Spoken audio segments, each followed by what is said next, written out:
boa tarde.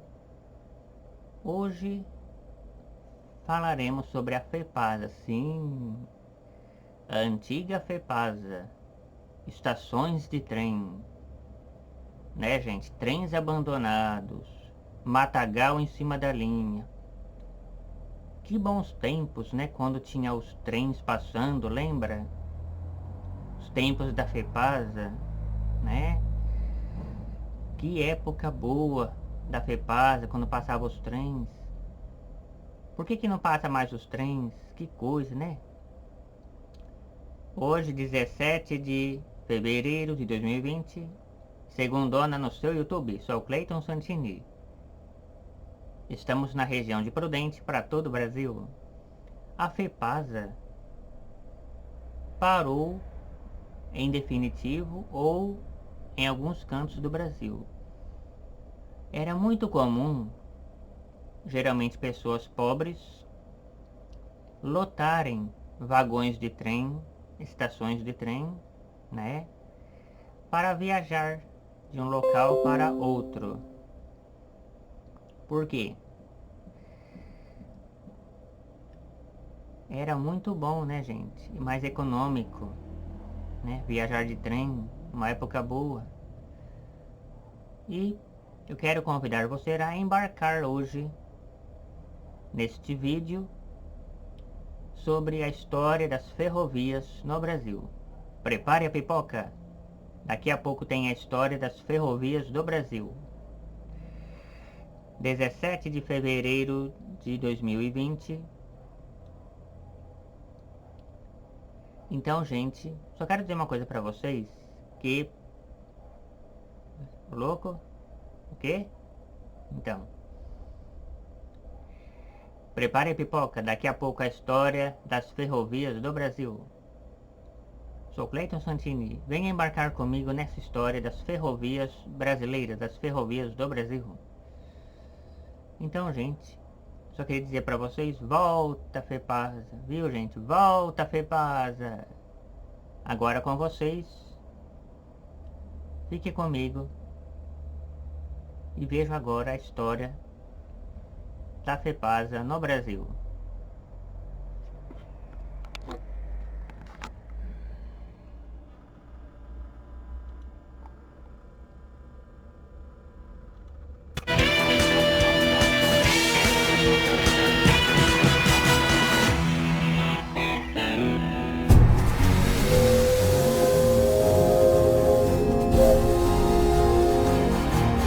Boa noite.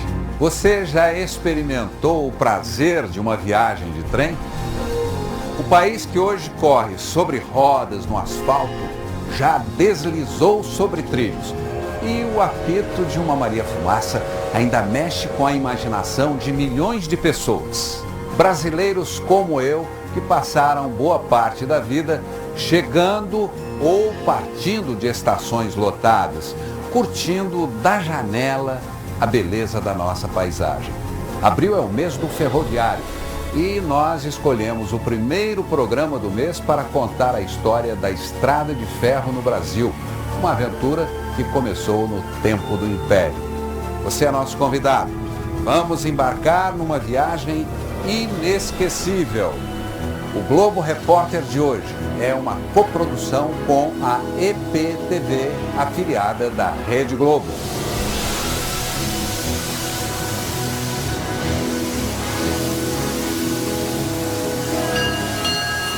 A vida se anuncia. Nas linhas do destino, uma grande jornada. Na velocidade do trem-bala. Ou na lenta contemplação da Maria Fumaça. Tudo depende do olhar de cada passageiro. Sempre tem um ribeirãozinho, você viu lá? É um percurso com oscilações, trechos difíceis, mas também emoções. Fazem a viagem valer a pena.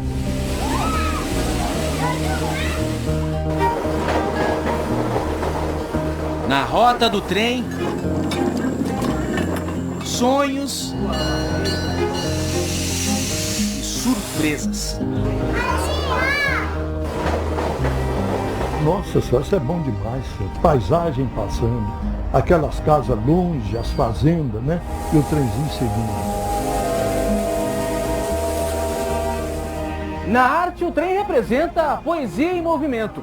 Para os historiadores, a maior invenção depois da roda. As linhas não apagadas pelo tempo contam um pouco dessa trajetória, iniciada na segunda metade do século XIX, aqui no Rio de Janeiro. O maior símbolo ferroviário dessa época é a Central do Brasil, cartão postal conhecido pelo prédio e principalmente o grande relógio da estação. Coisa dos britânicos, que nos emprestaram a pontualidade, tão famosa quanto o Big Ben. Os ponteiros do relógio e os horários do trem nos deram uma nova noção de tempo. Da Inglaterra também veio a tecnologia para a construção das ferrovias. Após a Revolução Industrial, nasceram aqui as avós da nossa Maria Fumaça. No país de tantas tradições, a do trem está preservada. Para o transporte de minério, o país dominou a tecnologia do ferro e construiu as primeiras locomotivas. Acredite, em 1804 essa engenhoca rebocou 10 toneladas. A máquina de Richard Trevithick desbravou os trilhos do pioneirismo. Mas o protótipo comercial de todas foi The Rocket, o foguete. Decolou para a história a 22 km por hora. A primeira máquina a correr como um cavalo. No dia da inauguração, um político subestimou a velocidade da máquina e cruzou a linha. Foi atropelado. O trem passou sobre as pernas dele. O primeiro acidente fatal na história da ferrovia. O pai da Rocket foi George Stephenson, o primeiro a perceber a energia do vapor, observando a própria chaleira de casa. Quase 30 anos depois, a magia da Dama de Ferro chegou por aqui. E ninguém resistiu ao charme de Maria. A minha patroa falava comigo assim: você gosta mais da máquina do que de mim, porque você tem uma história danada que essa máquina, viu? A musa dos ferroviários se transformou em atração turística ou peça de museu. No rastro de fumaça de Maria, ficaram as lembranças de quem viaja no tempo. Aos 80 anos, seu Benito Mussolini começou como garçom nos vagões-restaurante. Depois eu passei para o quadro efetivo da rede. Foi foguista e maquinista. Na hora que eu sentava para sair com o trem, sabe? Passava a mão na cadeira, batia assim em cima dos aparelhos, falava: ei, gente, ó, nós vamos fazer um viajão. Uma história de 3 décadas com a Maria Fumaça. Ah, ela é muito romântica, só. Maria Fumaça é tudo. Em casa, tudo lembra a velha companheira. Inclusive o som, gravado no último dia de trabalho na locomotiva. Eu só espero quando chegar a minha ocasião, de lá para cima, Deus me permita levar isso tudo dentro da cabeça, sabe? Pra gente lembrar também, né? Entre chegadas e partidas, muitas paisagens. E novos horizontes surgiram no Brasil a partir de 1854, quando foi inaugurada a primeira ferrovia do país. Um trecho pequeno, 14 quilômetros, um grande passo para o futuro dos transportes. E o marco zero dessa história ainda está de pé, a estação Guia de Pacobaíba. Fiel às origens, é um monumento ao pioneirismo. Depois que o trem partiu daqui, o Brasil nunca mais foi o mesmo. Um templo ferroviário, preservado pelos sentinelas, como o seu Luiz Otávio, 76 anos, voluntário na defesa da memória do trem. movido pelo sonho de ver a estação de volta ativa.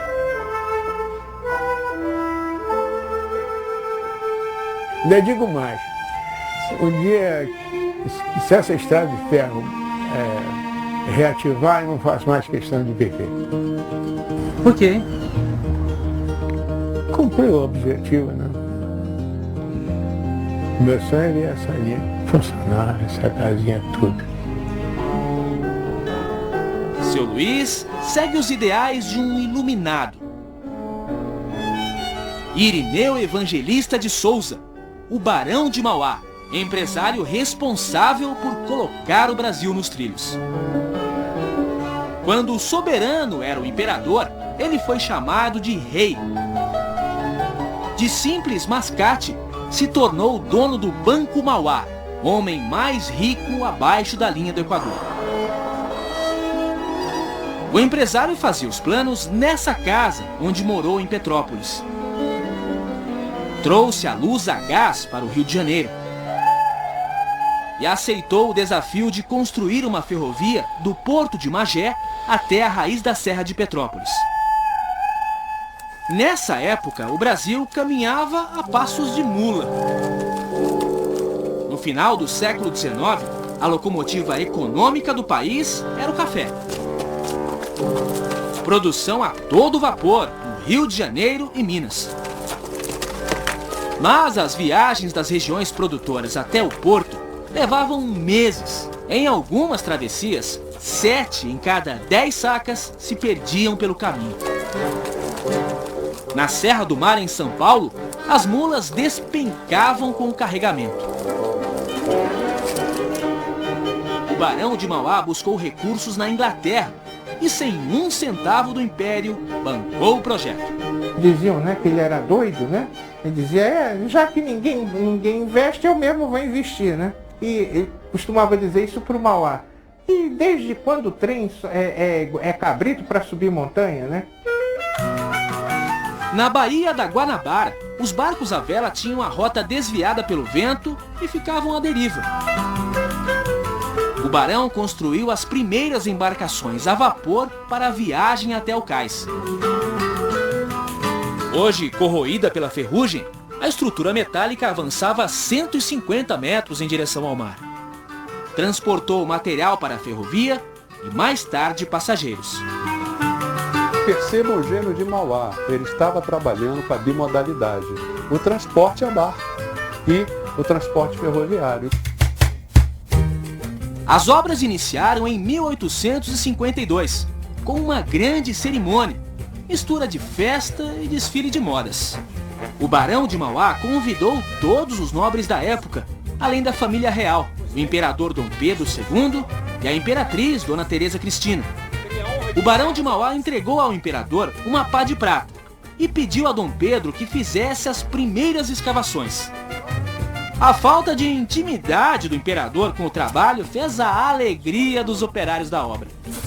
Depois de tanto embaraço, o esbaforido Dom Pedro II desapareceu da festa. Sob o comando de engenheiros ingleses, mais de 200 homens construíram a estrada de ferro Mauá na base da picareta. Em 2 anos, a obra foi concluída, transformando a viagem do cais até a Serra de Petrópolis de 2 horas em 30 minutos. O passeio inaugural foi na locomotiva Baronesa, homenagem à esposa do barão, Dona Maria Joaquina. 4 vagões percorreram o primeiro trecho sobre trilhos em solo brasileiro. E os 26 km por hora assustaram quem estava acostumado à velocidade das mulas. A estrada de ferro que abriu os caminhos do Brasil é hoje rota para lugar nenhum. Apenas um trecho da estrada original roda nos trilhos de subúrbio.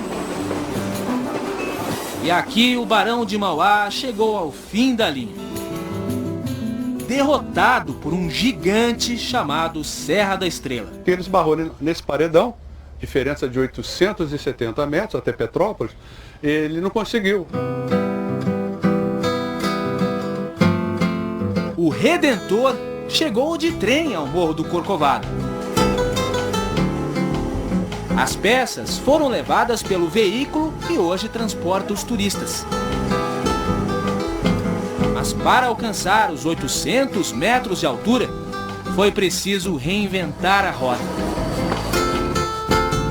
Ficou dentada para se encaixar nos trilhos da cremalheira. Sistema criado na Suíça, usado até hoje em grandes inclinações. A invenção revolucionou o trem. E também fez a primeira estrada de ferro do Brasil subir a Serra de Petrópolis. Vem surgindo de trás das montanhas. O trem da montanha chegou onde o Barão de Mauá sonhava. Olha o trem. Mas puxado pelos investimentos de outra companhia, a Grão-Pará, mais tarde Leopoldina. Ferrovia que avançou em direção à zona da Mata Mineira. E o vapor, na subida da serra, ainda aquece a memória. Eu tenho uma saudade gozada. Uma saudade que eu tenho.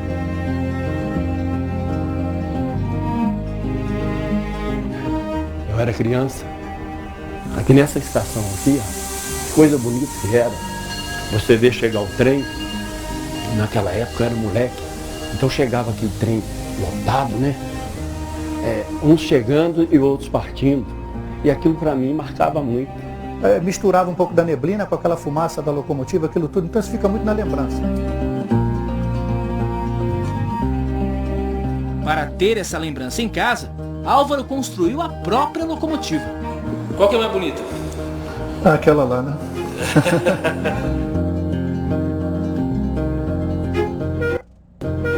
No início, os trens tinham uma porta individual para cada passageiro. A primeira classe com bancos de couro e a segunda com assentos de madeira. Existia ainda a terceira classe, reservada a quem não tinha condições de pagar. Os pés descalços. Com o tempo, gente da alta sociedade também escondia os sapatos para viajar de graça. E o condutor via, mas o senhor não pode entrar, o senhor é um homem de bem vestido, só tem... Não, mas eu estou descalço, eu estou cumprindo a lei. A terceira classe foi extinta, mas a malandragem atravessou séculos. A pessoa que chegava numa parada intermediária, via que você vinha fazendo conferência de passagem, descia e passava por período onde a gente já tinha passado. O trem chegou quando a escravatura estava de partida. E surgia o trabalho assalariado. Então eu pegava lenha aqui, para botar lá, para poder encher a fornalha. E maquinista? Como é que você se tornou maquinista? Eu era novo ainda, o chefe me falou, tô precisando de maquinista. Então, essa aqui era a sua menina? Essa era uma das meninas que eu adorava. Em Petrópolis surgiram as primeiras vilas operárias e indústrias têxteis. O trem precisava de comunicação eficiente e trouxe o computador do século XIX. As mensagens tinham apenas código, o Morse. Assim era o telégrafo.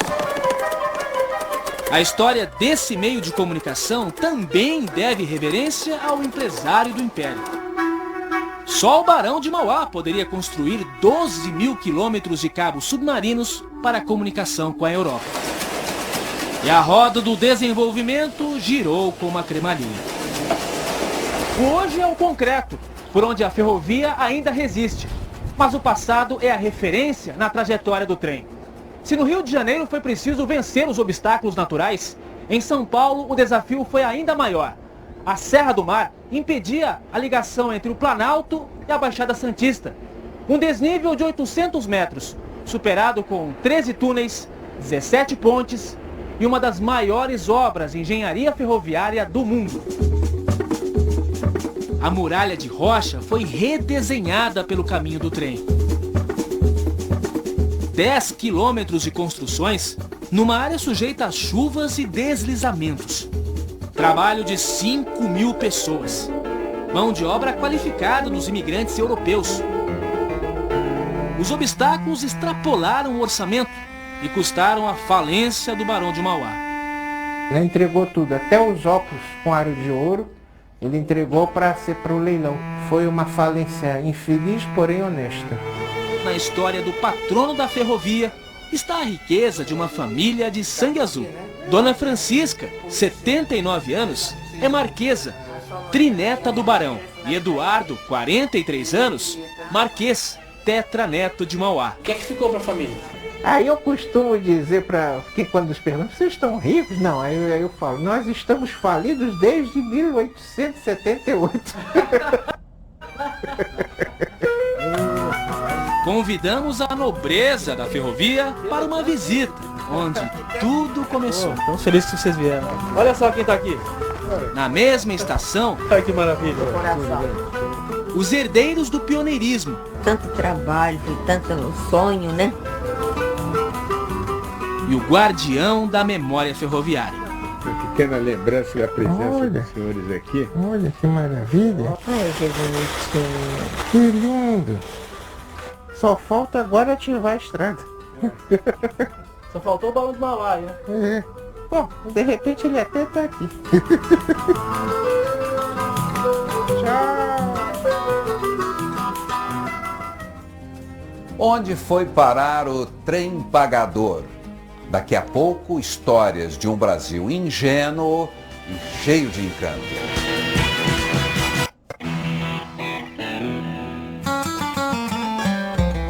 Uma obra de arte da ferrovia, esculpida pela arquitetura inglesa. A Estação da Luz é um monumento proporcional ao tamanho dessa história.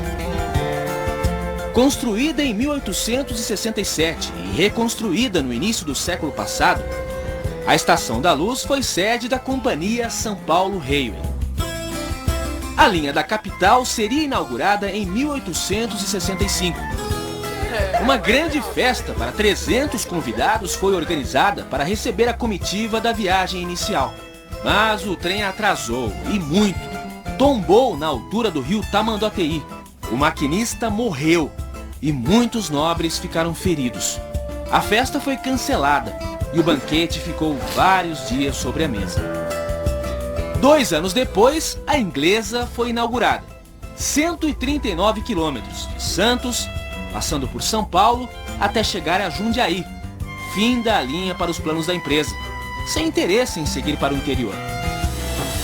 A São Paulo Rail tinha praticamente o monopólio do transporte de café para o Porto de Santos, pela via ferroviária. Quem quisesse mandar café para o Porto de Santos teria que passar pela São Paulo Rail. Então ela não precisava arriscar